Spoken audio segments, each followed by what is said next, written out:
The most valuable resource in the world is not financial capital, it's human capital. It's not a funding game, it's a talent game. And I see these companies, startups specifically, a lot of times they'll tell me when they fail. I say, why did you fail? They say, I ran out of money. I said, that's not why you failed. You failed because you failed to innovate, to do anything creative, right? To actually create value. That's why you ran out of money, not the other way around. Innovators don't use funding as a crutch, right? They use funding as fuel.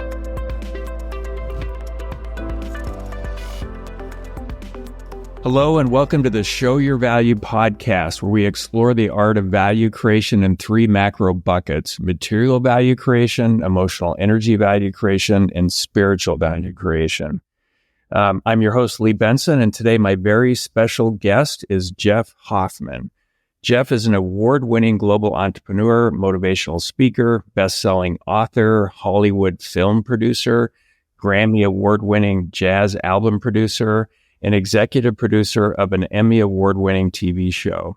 He is also an executive producer and stars in the TV series Going Public, where viewers can invest in the startups that Jeff is mentoring on the air.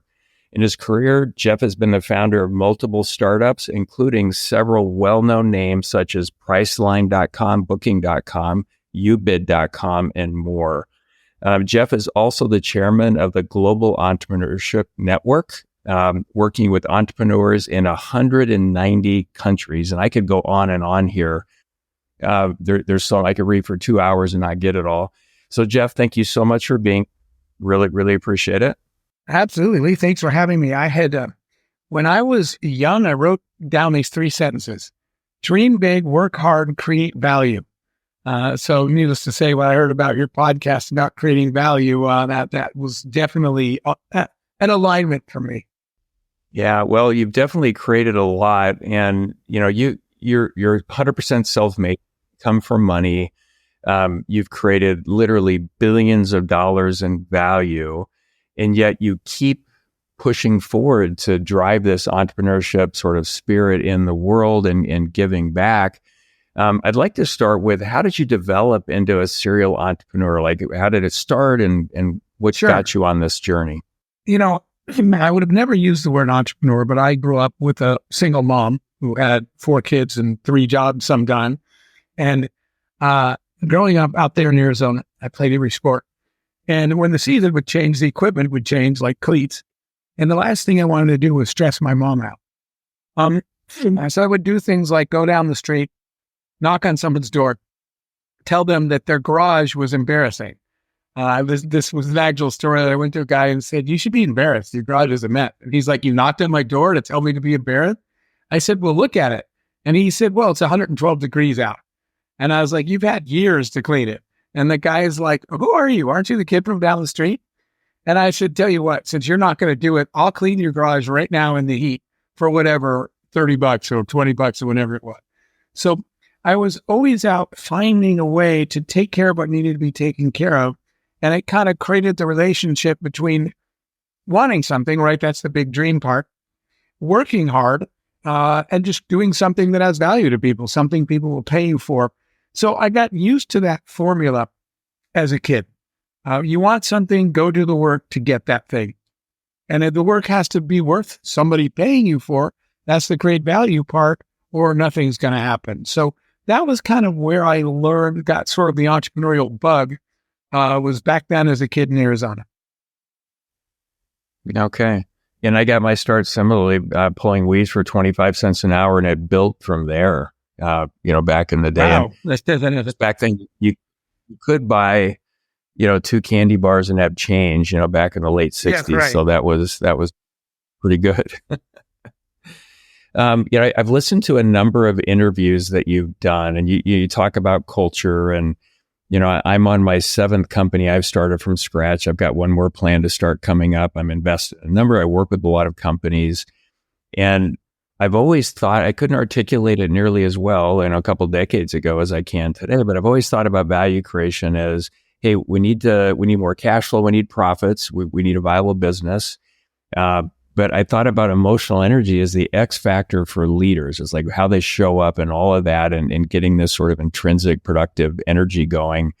And then on the culture side, I always thought of it as sort of spiritual value creation, which is connected to something bigger in the context of the business, the, how connected we are as a team and how we care for each other and do all of that. And I've never had a leader quit ever. I've had to ask a few to leave. And you've got a similar experience. Like, how do you think about holistic value creation that way? Yeah, you're absolutely right. That was a kind of epiphany moment for me as a leader, which was that we sold a company, and I was getting interviewed on TV, and in the process, the reporter was asking me was telling me she was reading results, and they were profits and sales and revenues and margins, and she said, "Very impressive, Mr. Hoffman. What of these accomplishments are you most proud of?" And it hit me right down. Literally, when I was driving to the TV station that day after signing this company, the woman that ran HR for me called. And she said, "Hey, Jeff, I just figured something out. I just verified it." She said, and it's what you just said, Lee. She said, "In all the years since the day you started this company to the day you sold it, no one that works for you has ever quit." And I paused and I said, "Okay, that's like the coolest thing I've ever done. And I don't even know how I did that." So I was calling people from the TV station. I was like, "How come you guys don't quit?" And it was funny because they're like, "Is this a problem? Do you want us to leave?" I said, "No, I want to understand what causes people, what makes you want to work here and stay here so I can do it on purpose next time." Because something must have been right. And that was a wake-up moment for me. People started listing, here are the things that make me want to work here. And I said, great, those actually my job. Instead of, your job isn't as a leader just running the company. Your job is, I actually wrote this down back then.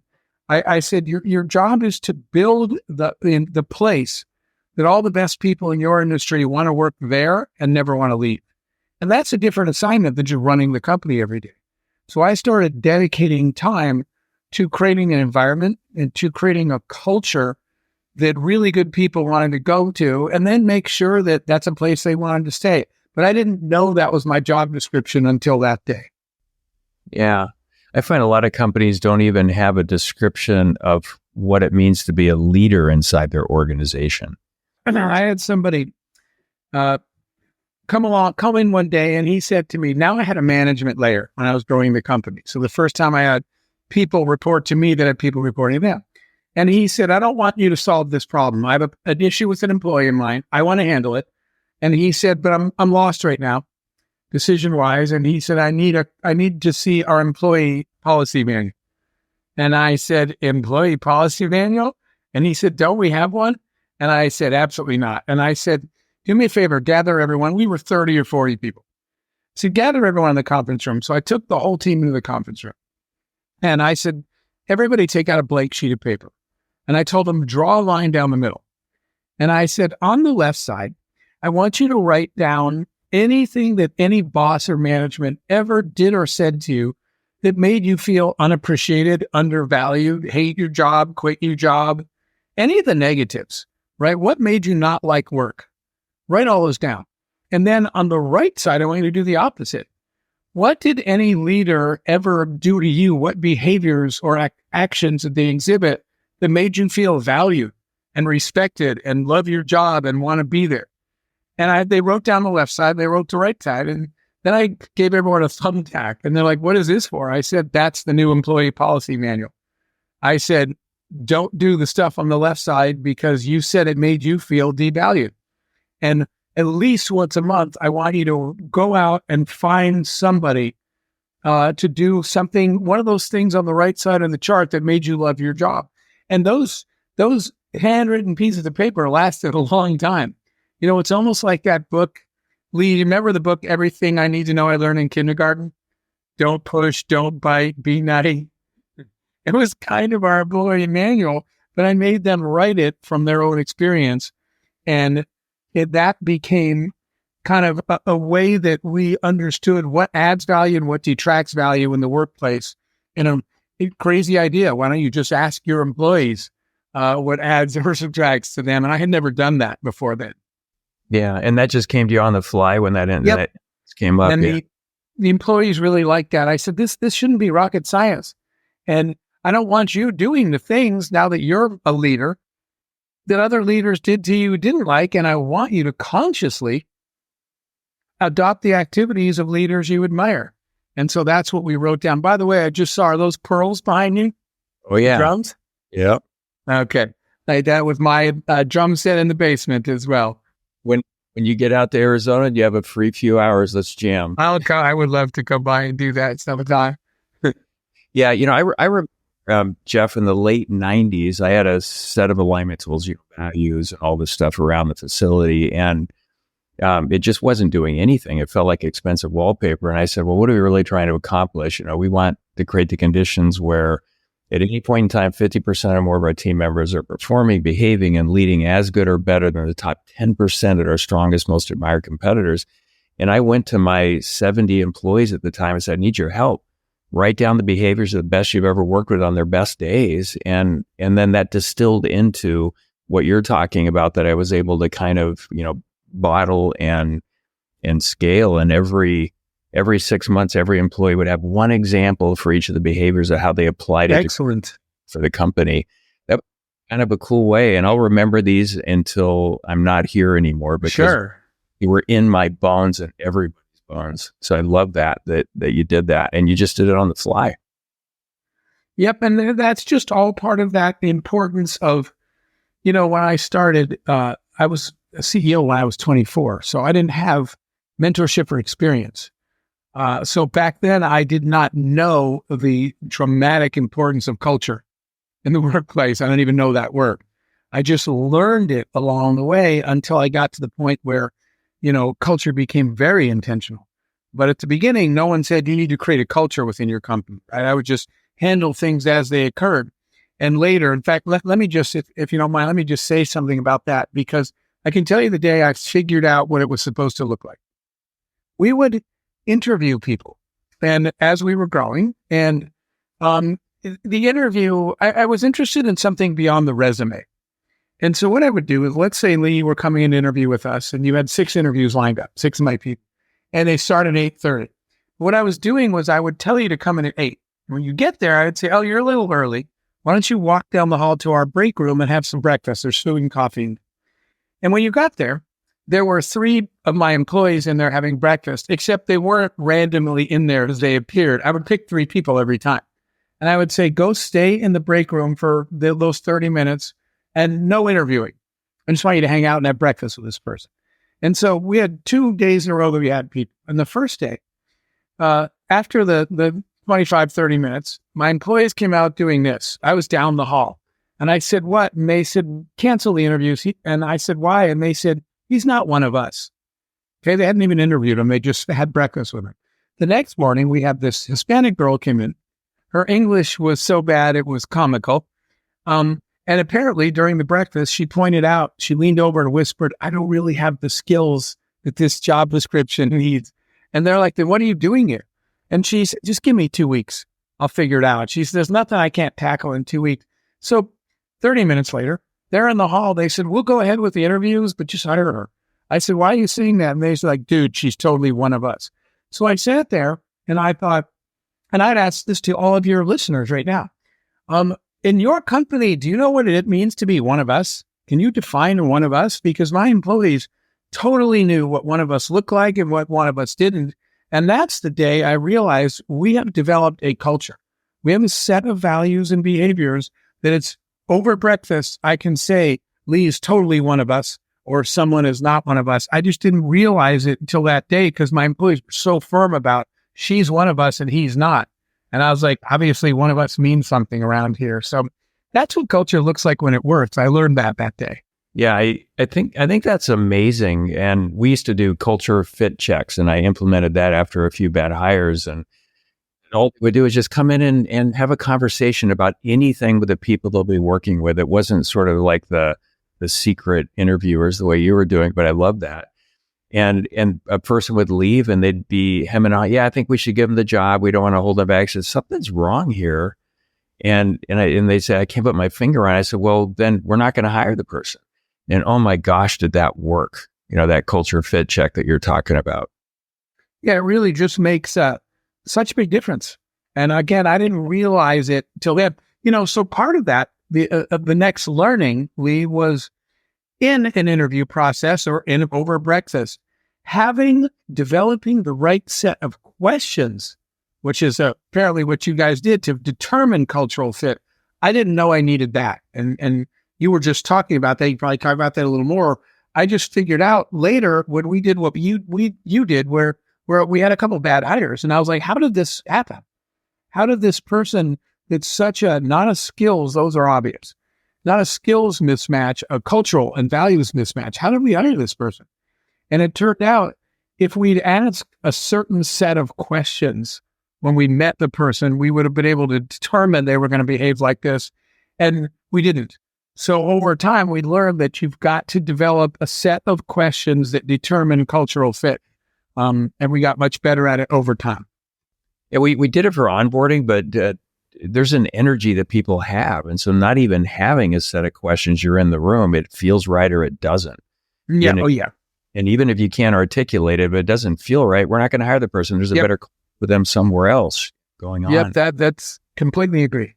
Yeah. And one of the things I'm interested in, so I've done really well financially. You've done really well financially. I can't let up on connecting culture to value creation within organizations. I want it to be in the country. I want it to be the world. And I believe that's why I'm here. I mean, it's amazing, the purpose. And selfishly, I feel great when I'm doing it. You're in the same boat. You're flying forward. You're doing the same thing. What gives you your drive to do this, to keep giving back to entrepreneurship or entrepreneurs really globally? Yeah, so I was, as you said, we've been blessed to lead a good life, and for me, that was because I made the decision to be an entrepreneur. The field of entrepreneurship is sort of what put me in position to live a life that I wanted to live, and to receive opportunities and blessings that I dreamed of, but have been above and beyond my expectations. So at one point, I made this commitment. I said, I sort of owe this debt of gratitude back to entrepreneurship. And the way to pay my debt is to teach as many people as I can the mindset and skill set of entrepreneurship, which, by the way, I don't even like the word entrepreneur anymore because people just associate it with tech and building apps. And if you ask people to name the most famous entrepreneurs, they're all tech entrepreneurs. So we have this sort of skewed view that entrepreneurship is not a job, it's a mindset, right? And it's the mindset of self-determination. Entrepreneurs are the ones that see how things are, see how things could be, and say, I'm going to go build what it should be. I see a vision, and I'm going to just go create that. So we've always been focused on entrepreneurship as self-determination. How do you want your life to look, and how do you want the world to look, and go create that reality. And so that's why for me personally, I said, let's just share everything we've learned with as many people as we can so that they have an opportunity to go live their best life. People would say to me, man, you get to do a whole bunch of cool stuff. Well, you don't get to. You earn that through hard work. But sometimes people would say, okay, then show me how to. And I said, you know what? I'd be happy to. Here are the skills we employed and the things we learned to be able to build the success that fueled the life and the lifestyle. So that was kind of the drive, but the bigger part of the answer to your question of sort of what fuels me energy-wise, the ripple effect is part of that, right? When you and I help somebody, and anything we do, even if it's just a little bit, helps them get to the goal they were trying to accomplish, and then they pay it forward. When I see people that I have mentored or coached, mentoring and coaching others, and doing good things in the world, in the community. I remember a group of, this wasn't even in the US, it was young Jordanians. And I was over in Amman in Jordan, and they had nothing. And I helped them with their startup, their first startup ever. And they quit their job. So they were living really hard then because they didn't have any money before that. And they took that, they made those sacrifices. They launched their company. I worked with them over the years. They built it up and it got acquired. And all of a sudden, all that a pile of money. And immediately, when I expected to see fancy cars and big houses, they called me and they said, we formed a fund and we're going to go find out all the young people like us that don't have a dime. And we're just going to give them this money they made so they can make their startup. So they turned around and they went back and they've been funding all these young entrepreneurs in the Gulf region that don't have money. And I was just blown away. That's that is the kind of victory, the win we want to see. So when you and I are helping people, we're helping them in the hopes that the ripple effect will happen. And it's not hard to draw energy from things like that. When they called and said, here's all the people we're helping, because we felt like, you did that for us. That was just a really energizing moment. Yeah. Anybody that creates a job is a hero of mine because it's more person that can contribute to supporting their family and causes and all of it. And the more people in the world creating real value, not taking value out of the world, it's a better world for you and I and our family and friends to interact with. So like all of this selfishly in a really good way is better for all of us going through. And I want to dig into that a little bit, what you're talking about, and that, most when they talk about entrepreneurship and startup and culture, I feel like it's in the category of business virtue signaling. They don't really know what they're talking about. And I think majority of folks that start up a business, unfortunately, are just playing startup, because I go to these conferences and what's going on, and they have X in their hockey stick graphs and what I need to tell people to have them give me money and go through the steps. But a very small percentage are really doing what you said. I mean, they want to go in the world and create more value than's out there today and make a difference. What would you say about that? Because it's really frustrating to watch 90+% of startups fail where they didn't have to. By the way, you're definitely right about the false prophets.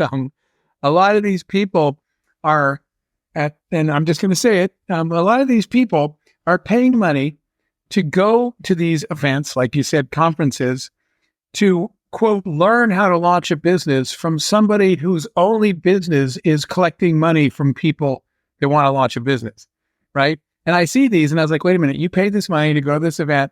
The only money this person's ever made is taking your money to get you to sit in this room. This person's never even built a business. So you're actually not going to advance the ball down the field, and you're not going to learn. So it frustrates me that a lot of people get led astray by that part of our industry is definitely bothersome, instead of finding someone who's actually been there, done the thing that you want to do and guide you. But I think that's why, all we can do, you and I, is do our best. That's why we created the Global Entrepreneurship Network.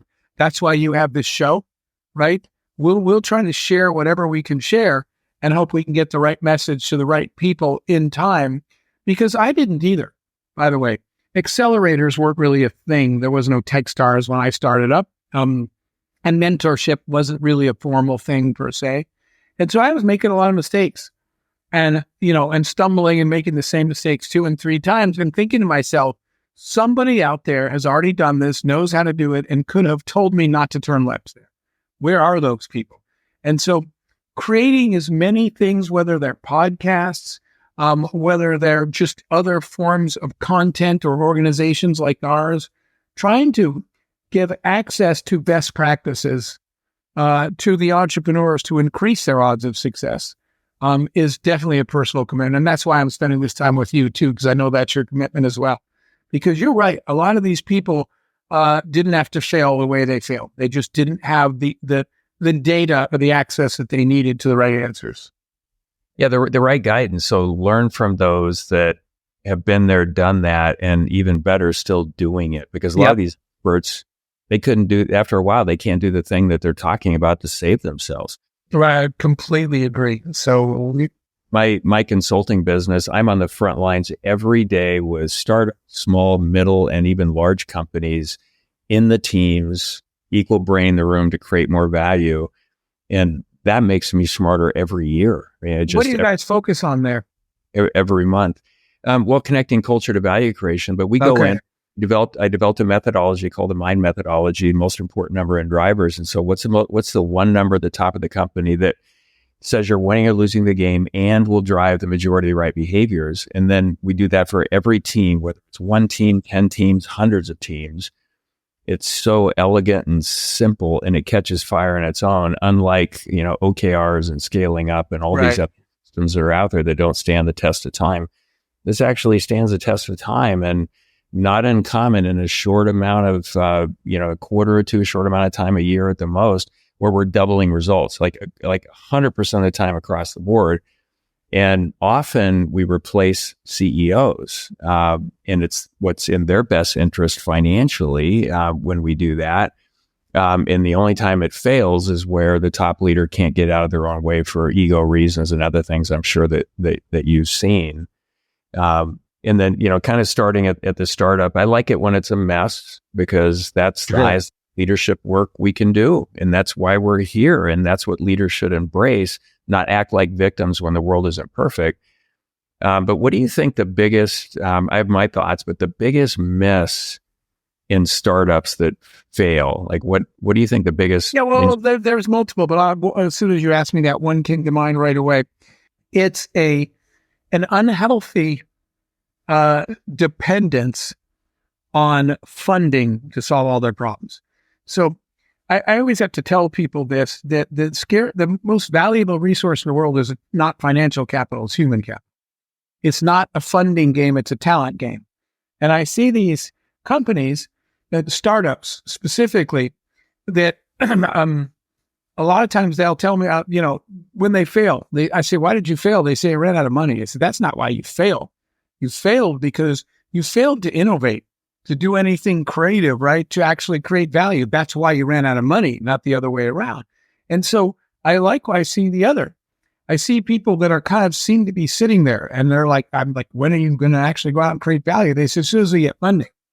And the truth is that if you give a lot of money to a group of average people, nothing happens. What happens is December comes, all the money's gone and they ask for more. And the investor says, you didn't do much with the money this year. They were never going to. They were average people. Rock stars. When you give a little money to rock stars, you come back and you're like, wait a minute, I only gave you this much. How did you do all that stuff? So focusing, I frequently see them using on funding and money as a crutch. We can't get it done. We don't have enough money. Instead of focusing on rock star talent. What I remember walking, these were in the early Priceline days. I remember walking down the hall at Priceline, looking at the people that we all had assembled there and thinking, man, if we were in a different industry, we would probably still win. This is an incredibly talented group of people. So that's a big one for me that I see all the time. All they're talking about is funding. And then I meet some of the people that they've accumulated. And I was like, this group, there's no rock star in here. There's no innovator. No one's thinking outside of the box. You're just using funding as a crutch for not being able to get things done. And when I started one of my first companies and had no money, instead of my team saying, as soon as we get funding, they would just say, hey, let's just figure out what's the most we can do without someone else's money. They were constantly innovating and creating. I had a day once when we moved to a new office, one of my first startups, before we had furniture, that when we were waiting, I said, I can't really buy furniture. I'll go try to find some used stuff. We were a brand new startup, no money. You know what they did? They took these $9 metal trash cans from Target, flipped them upside down. They got a screwdriver. They unscrewed all the doors in the office and they laid them across the trash cans and they sat on the floor and just started working. And they said, while you're out looking for furniture, we already built an office and we're already working.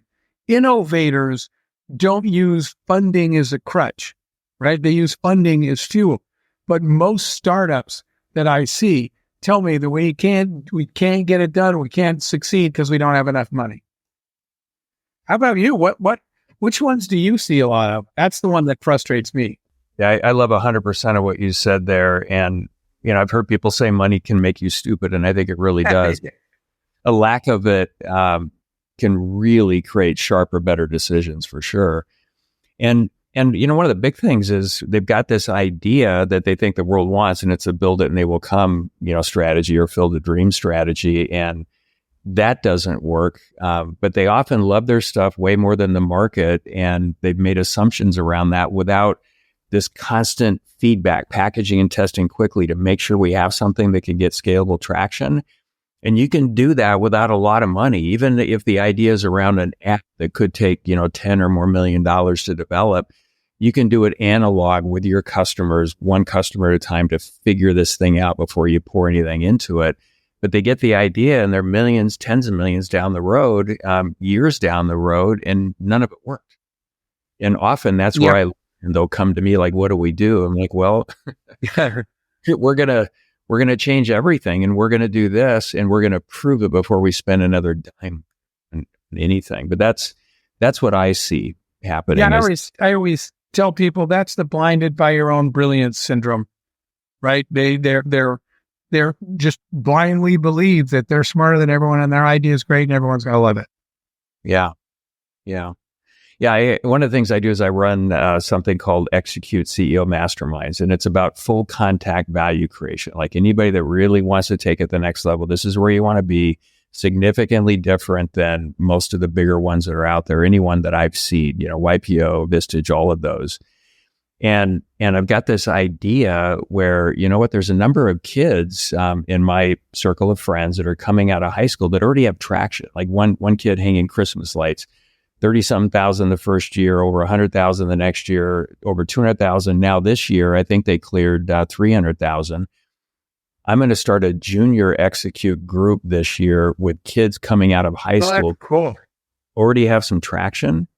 And my vision here is that I'd like to get up to half of my CEO members in the bigger groups, the regular groups, to mentor a junior CEO group. And 95% of them are going to be successful. They're not playing startup like a lot of these folks out there that are just, in my view, again, just playing startup, not really serious about it. And I think that could be really cool. I don't know what your thoughts are on that idea, but I love it and I can't wait to get it started. No, I think that's a phenomenal idea. As I was saying before, the fact that entrepreneurship's a mindset, right? In a way of thinking much more than a job. The earlier we implant the entrepreneurial mindset, the better. One of the things that always bothers me, and I speak at schools, I stop at schools all over the world while I travel, and I love to talk to youth. But one of the things that bothers me is that the school has a focus on just teaching you stuff so you can graduate and pass tests, and not enough focus on applied knowledge, right? And if a young person understood, why am I even learning this? What am I ever going to do with it? If they was more focused on applying the things you learn to solve real problems in the world, right? We don't need to create test takers. We need to create problem solvers. So the younger you talk to people and ask them to use your skills and knowledge to solve a real problem, right? To create a business and create value and create jobs and all those things, the better off we'll be. Because the longer we wait, the more they settle into a system where they're waiting for things to happen to them instead of saying, no, I'm driving the future. So big believer in bringing the entrepreneurial attitude to younger and younger people. Yeah, I co-authored a book released last year in April, and it's titled Value Creation Kid, The Healthy Struggles Your Children Need to Succeed. And what I talk about in the book is this giant foundational miss in education. The purpose of an education should be to create value in the world, not get a good grade, get a diploma, get a degree, get a job. In the current system, kids are doing what they think they're supposed to do, not discovering what they're meant to do. And the goal is for parents to work backwards from what would the ideal launched high school senior into adulthood look like? They're financially competent, maybe financially independent. They can think critically. They value, community and family and strengthening all those things. We don't do that in the current system. It almost feels like a crony capitalistic system to feed universities that aren't really preparing in most programs, not all. I think engineering, medical, there's some really great programs, but a lot of them, they're not helping kids create value in the world. They're not. I completely agree. It's that's a huge topic in itself, the future of education, but it's most definitely broken. And if you lied one time many years ago, I got asked to address members of Congress on, this was interesting because the topic was on American competitiveness. And so I went up, I asked him to put a whiteboard down there. And I put on the whiteboard, I wrote, here's the things that made us great, right? What, because that's what they were talking about. America used to be a leader and all these things. Here's the characteristics that made us great. And then I wrote, therefore, here is what the output of our educational system needs to be. And here's what it actually is, right? And they were like that. I said, this is what we need. This is what we're creating. So, of course, we're, quote, losing our competitive edge and other countries are gaining on us because we're not outputting from the system the things that got us here. It just like you just said. So, yeah, I totally agree with that. It's a broken paradigm right now. The good news is innovators and entrepreneurs are, because the question is, can you turn the battleship, right? can you really rewrite the fundamental DNA of a lot of traditional higher ed? And the answer will probably be somewhere in the middle. But what I like is there are people just starting brand new schools completely and brand new educational content, completely devoid of the existing infrastructure, saying, look, we're not going to try to fix all that. We're just going to do it the way we think it should be done. So somewhere between all that is the right answer. But I like that there's a lot of innovators who said, we're not going to evangelize and try to get attention to the current system. We're just going to create brand new educational tracks. I really like seeing. Yeah, I mean, I would love to create a value creation certification program for school, right? You go in, you're doing it, or you're not. And that's why, you look at the system, it's kind of hard to buck a system where it's mostly adults fighting over money. It's not about the kids. Yes. Especially K-12. And so the effort with this Value Kid book, we have something in there we call the gravy stack method. It's 4 ways that families can implement this. What's it called again? It's called Value Creation Kid, the healthy struggles your children need to succeed. Oh, the method you said. Legit, we call it the gravy stack method. Okay. There's 4 parts. First is how you talk about value creation, spiritual and emotional. Second is house rules, job for the family, how you earn extra money, how you pick up expenses as you get older as a child. Third is financial competency. And fourth is healthy struggle and getting parents to be comfortable with that. Most parents are doing pieces of it, but they're not tying it all together. And so we're in north of 3,000 families today. And our goal is to get this thing in, 2 million families within 5-6 years. And so we're marching fast. And so it's about coming in through the family. Let's get to the kids even before. You can start at any age, but before they get to kindergarten.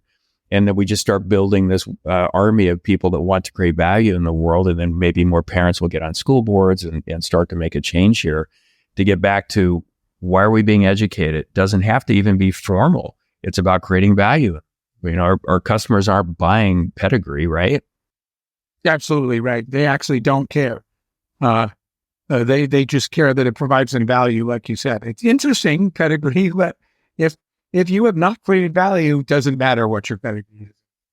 I have to tell people that because I know some really extremely intelligent, highly educated, whatever people that create no value in the world, right? And I know some people that would tell you they think of themselves as just average, but they've actually understood how to create value, and they're out there creating a lot of it. I have this story. I never say the guy's name, but I tell people the story of somebody that everybody does know his name. I just won't say it. He's a multi-billionaire, very famous. And I'm telling you, the dude there used to be a TV show, or maybe there still is, called Are You Smarter Than a Fifth Grader? Remember that? I think the answer is no for this guy, clearly. And yet he's a multi-billionaire because he knows one thing, that I need to create value in the world. And all these products and companies have created value. But you talk to the guy, he's at best an average guy. So the excuse people make, oh, she's smarter than me, he's smarter than me, or whatever. Some of the world's most successful people are not, in fact, smarter than you at all. They just understood that it was about value creation, and they created some while you were still thinking about it. So that's why when I met this guy and became friends with him, I was like, this is a totally average guy who understands value and creates it all the time. And he's super successful, and everybody else, I know that, like I said, I know these, quote, super highly intelligent, whatever people who have done nothing with their lives because they haven't actually created any value. Yeah. And it's in a way like an elitist mentality. Look at me rather than, the value that I'm actually creating coming in, how you're seen as opposed to the intrinsic. Oh, yeah. That's exactly right. I know a lot of these look at me people, and this guy has never said that once, but everybody's using his product.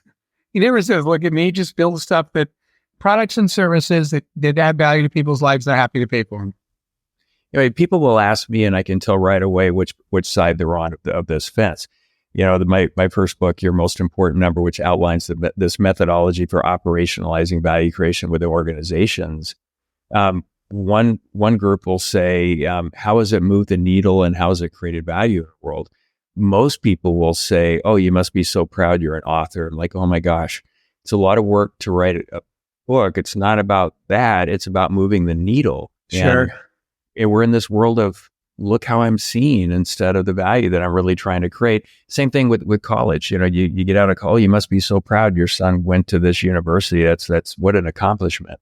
My question is, how are you going to use it to create value in the world and hopefully not come out too woke these days? Yep. It's just so much worse these days. And, social media's goal is just look at me, not any value I've created. It's only gotten worse in a social media world where people are, living a life that they're actually not. They're presenting a life. And that's why all of a sudden we have people that are famous for being famous. They've done actually nothing in the world. But in this culture, they got famous for being famous. It's all. Now, one thing I will say, Lee, is a lot of that is very U.S. centric. Because again, our nonprofit's on the ground in 200 countries, and I'm out of this country a lot. And the whole world is not the way Americans are. And I'm happy for that. And on both sides, right? There, obviously, I live here, and I don't live in another country because of all the great things about living here. But there's also some things that aren't, right? There's some things that people say, oh, humanity. And when I'm over somewhere in Africa or something, I'm like, it's not humanity. It's the American way. Other cultures don't waste time and effort on some of these ridiculous things that we obsess over in this culture. Yeah, well, when they don't have the basics met, they don't have the luxury of even doing it. Right, correct. In early 90s, I bought my first company by assuming $600,000 in debt, no cash in. First year CapEx budget was $175. Almost went out of business 15 times. I'm sure you've seen this story. And then grew that into a company with thousands of customers across 60 countries. And I went to half of them building the business, and I experienced exactly what you're talking about. It's not the same, but I think what people want is the same. Want to be happy, healthy, support their families. There's a lot of similarities.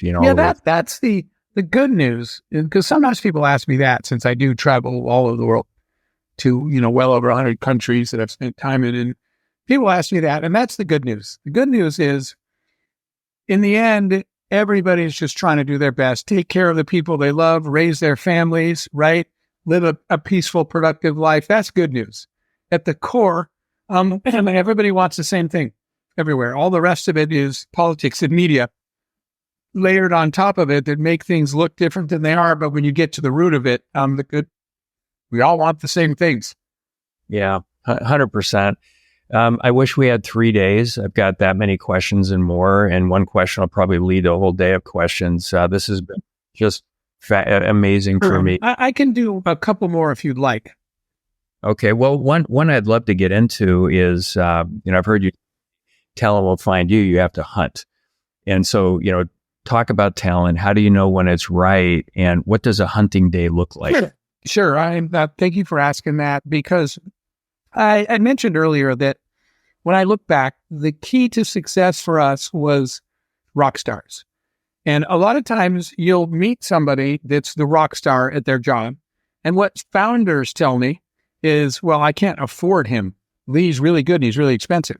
So what they do is they take that same money and they hire 2 or 30 average people. And so their excuse is, Lee's expensive, I can't pay him. And the lesson I learned is, then stop hiring all those average people. One Lee, at whatever his price is, will outperform the 3 average people you're going to hire with that money, right? Because the conventional wisdom is spread your money as far as you can and get as many people as you can. That's actually turned out to be a bad idea. When I realized that just hire one Lee and take the money by not hiring the 2 other people, right? And rock stars are the ones that win. We've always had, in each area, we've always had these rock stars that just crushed everybody else in performance and in value created. And so then the next obvious question is, how do I get these rock stars? Well, rock stars don't wander into your office. They're not looking for you, and they're not looking for a job. So the odds, you might get lucky, but they're probably not going to respond to your job posting because they don't need one. They're rock stars. Everybody wants them. And so that is why I really came up with that idea of spending, like a Friday or 2 every month, back when I was a CEO, to go out and talent hunt. And the one that really struck me was I wanted someone to run HR, and we were big enough now that we needed a head of HR. And I instead of running a job posting or anything like that, I started asking people. I said, I'm going to go hunt down someone. I started asking people, Lee, I said, where do HR people hang out? And everybody said this word SHRM, which I'd never heard before. So I looked it up, and it's an acronym, the Society of Human Resource Managers. So I went to the SHRM website, and right on the website, it said, don't forget to register for this year's annual conference. So I did, signed up for the conference, and when I went there, I think there was like over 1,000 people. And they all had green badges, because green means you're an HR executive. And mine was red because I don't work in HR. I'm just a CEO. So I went out on the floor with these 1,000 people, and everyone was coming up, and they're like, why is your badge red? And I said, because I'm not an HR person. And they said, then why would you go to an HR conference? And I said, because I'm shooting fish in a barrel. There's 1,000 of you and one of me, and I need someone to run HR. And I walked around meeting all these people. Then I was able to narrow my search, because at any given conference, the speakers are the experts in the industry. There were 9 speakers, so I just circled 9 names instead of 1,000 names. And I went and met the speakers, and the woman that was the lunchtime keynote was the woman that was winning the National HR Executive of the Year. Her name was Angela. So I stayed around and waited until I could get some time with Angela, and then Angela wound up running HR for probably my next 4 companies. She was the rock star. And I that meant that at her price tag, which, by the way, she took a lot of it in equity, so she wasn't that expensive in cash. But even so, I just didn't hire some average people. I gave the money to her, and she came over, but mostly I gave her equity more than that. And she was just an absolute rock star. You have to go. So that experience led me to say, I need to schedule days where I'm just out of the office. Once when we needed developers, I did the same thing. I asked people, where do you find developers? And somebody said, go to Tech Meetup. Tech Meetups all over the country. So I looked up the nearest Tech Meetup, and it was $15 for your share of pizza and beer, and you go in. And when I went in, it was actually comical, because one of the young 20-somethings, he's like, hey, old man, you're in the wrong place. And I was like, I'm in the right place. They were laughing at me. And he's like, this is all 20-something-year-old developed coders. What are you doing here? And I said, looking for you. So go out and find. The rock star is not going to show up on your door. But if you hunt for talent, and that just means good networking, Lee. Everywhere you go, you're talking to people and asking them to tell you your story. They tell you their story and making notes. Everywhere you go, you should be building that network.